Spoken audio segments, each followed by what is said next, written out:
Oh, hey everybody, Syntax77 here, just testing out the new Dutchware Chameleon Hammock system. Hi Nolly. I got Nolly here, and what you can't see, what's quite interesting, is behind me a whole nother hammock. We're on spreader bars, and my wife is in here as well. We'll probably switch the camera angle here so you can see. Now I already did a full up-close video on the Dutchware Chameleon Hammock, so in this video we're just going to be focusing pretty much on the dual functionality with the spreader bar for two people on one set of trees. If you want to see up close and a little more overview of the system itself, check out that first video. I'll throw a link up right here. And that'll give you all the up-close details that you may need. And all right, so let's switch the angle here and take a look at what we got going on. As you can see, right back here is the aluminum spreader bar, which I showed on that detailed video I was talking about up close. But here it is in action.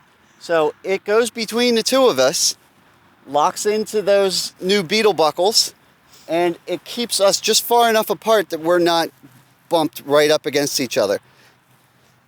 But still close enough to have connections like that. Which is amazing. Nolly's right here. We're a little low with our pitch here. We just threw this up really quick. We're losing daylight and the fog rolled in, and we're just making things work. So ideally, maybe we'd be a little bit higher up, but it feels pretty good. Now, people were asking, how much do you feel each other's movement? Obviously, you feel it a bit, but it's not, that's not terrible. When we do the setups where we use 3 trees, I feel it just as much, if not more then.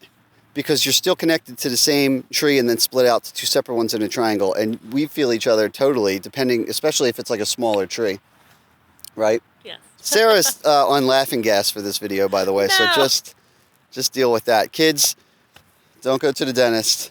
You'll end up like Sarah. It's laughing for no reason. So to wrap up the bouncing situation, it's not that bad. I imagine it's just like anything else. I was about to say if we were on smaller trees, but that would be the same if you were in a hammock just by yourself without a spreader bar. So it's not terrible. You can feel it a little bit, but not much. And I think it's good because at one end, the end up by the camera where you guys are right now, there's no spreader bar. There's only a spreader bar here. So there's a solid connection at that end. I think if you had a spreader bar at both ends, I think you'd be rocking a lot more. And as you can probably see, just having that one spreader bar is keeping it separated all the way down to the end there. Super fast and easy when we go. We won't have to look for multiple trees. No, it's going to speed things up a lot. Now, the one thing is, we usually do this Frankenstein thing with 2 tarps when we go out and do that 3-tree setup, or sometimes even 4 trees.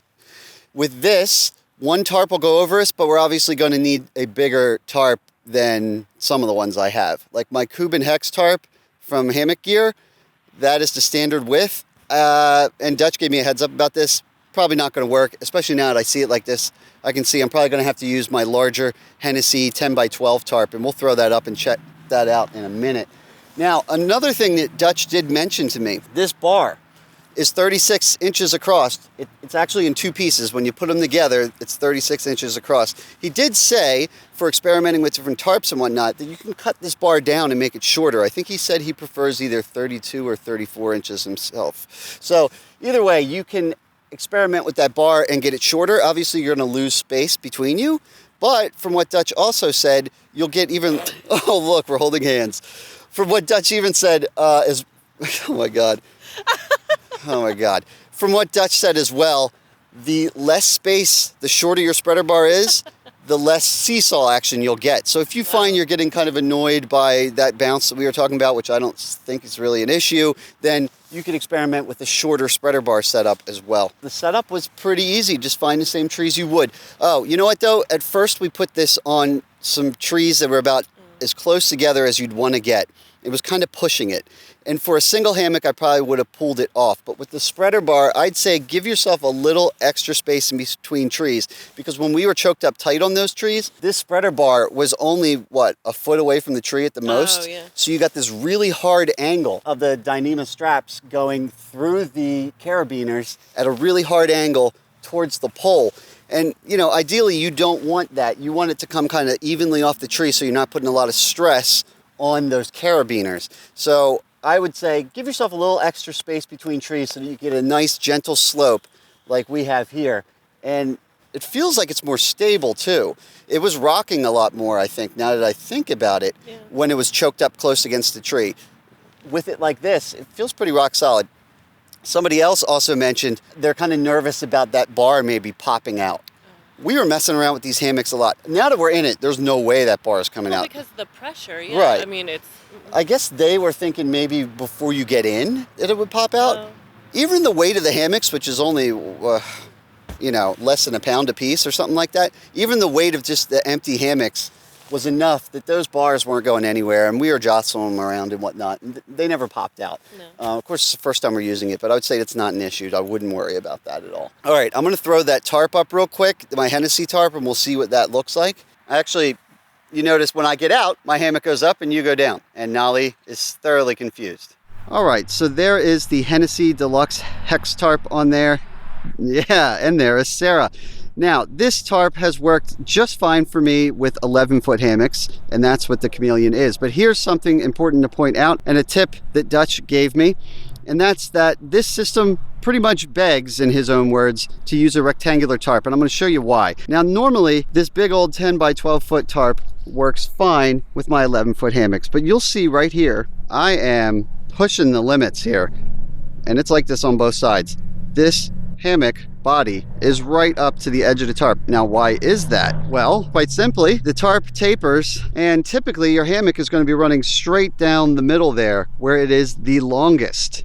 But because we are spread out side by side, we are further over on the tarp, and it's creating a shorter area. So, Nolly, I'm going to need you to go on Dutchware.com or somewhere, hammock gear, we're going to need a bigger tarp, buddy, and it's got to be rectangular, okay? Sara's Great Adventures. Do it. Got some Ireland and some Iceland picks up there so far. Yeah. And then this one, if you ever help me. Oh, yeah.